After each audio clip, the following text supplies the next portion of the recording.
So what really happens when life ends? When the last breath is taken and everything stops. Despite how science-driven our modern world is, a surprising number of people still believe that death is not the end. In 2014, a survey conducted in the United Kingdom revealed that nearly 60% of respondents believed that some part of us continues to exist after death. In the United States, a country still deeply influenced by Christianity, the numbers are even higher. According to a 2015 Pew Research study, 72% of Americans believe that after death, people go to heaven, described as a place where those who lived good lives are rewarded eternally.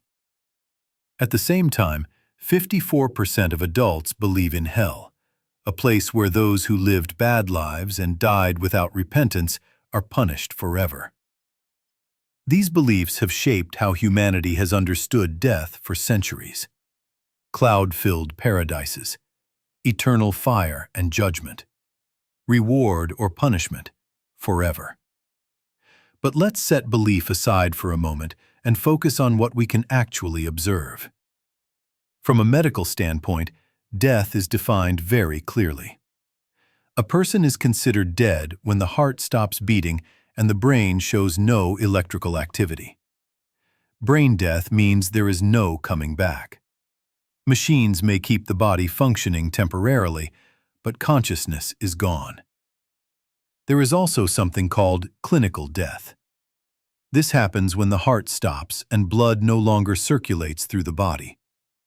In these cases, there is a narrow window, roughly 4 to 6 minutes, where resuscitation is sometimes possible. Interestingly, some people who were revived after clinical death report vivid experiences. They describe being aware of their surroundings. Others speak of moving toward a bright light or feeling detached from their bodies.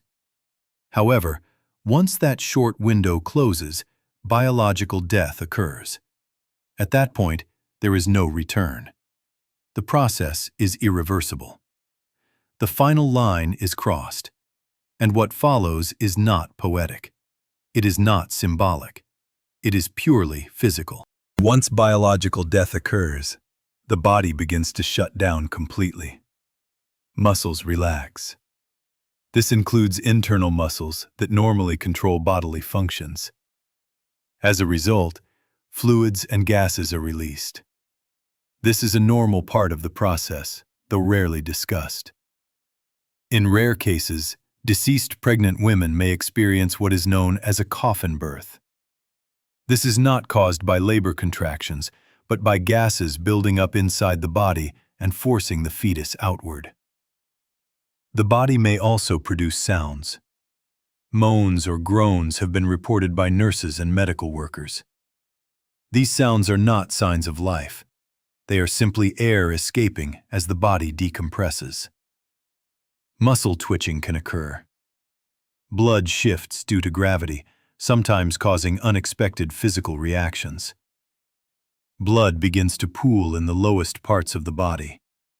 This process is called livor mortis and causes dark, purplish discoloration on the skin. At the same time, the body starts to cool.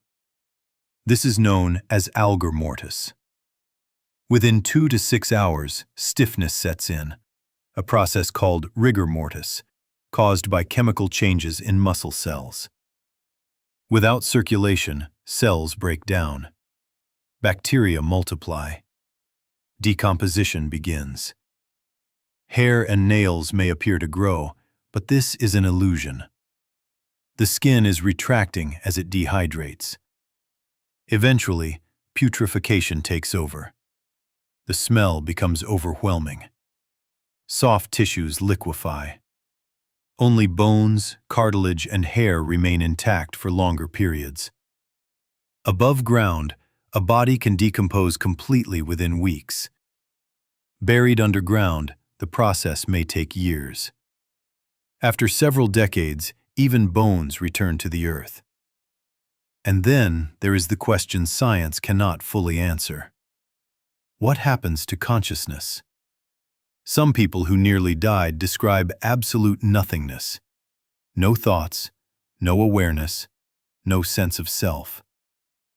Philosophers have long debated this mystery.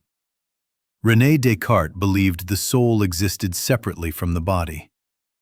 Friedrich Nietzsche proposed the idea of eternal recurrence, that all existence repeats endlessly, including our lives.